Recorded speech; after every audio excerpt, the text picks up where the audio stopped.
إيه اللي ممكن يحصل لو كان كوكب الأرض نصفه يابسة ونصفه ماء؟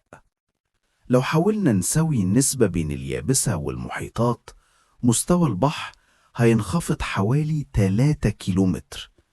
القطبين الشمالي والجنوبي هيجفوا تماما، وكل القارات هتتمدد بشكل ضخم. المساحة الجديدة اللي هتظهر تعادل تقريبا مساحة آسيا زائد أوروبا زائد أفريقيا زائد أمريكا الشمالية والجنوبية مجتمعين. طيب شكل الأرض هيبقى إزاي بقى؟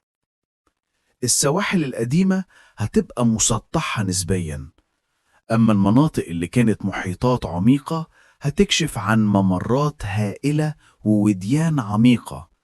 المحيط العالمي الواحد هيختفي، ويبقى عندنا محيطات منفصلة. القارات كلها هتتصل ببعض وتتحول لكتلة أرضية واحدة. طيب ده هيبقى تأثيره عامل إزاي على البشر؟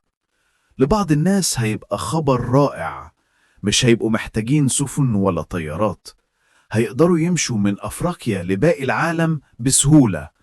حتى الأمريكتين هيوصلوا لها أسرع عبر جسور برية طبيعية.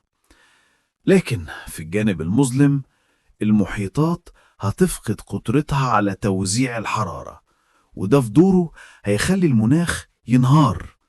القطبين هيبقوا أبرد، وخط الاستواء هيولع أكتر. المحيطات مش هتمتص ثاني أكسيد الكربون، يعني الاحتباس الحراري هيبقى أسرع. الأمطار هتقل، وده في دوره هيسبب جفاف وصحاري جديدة في مناطق داخلية. النتيجة، الأرض هتبقى أوسع وأغرب، لكن المناخ هيبقى كارثي.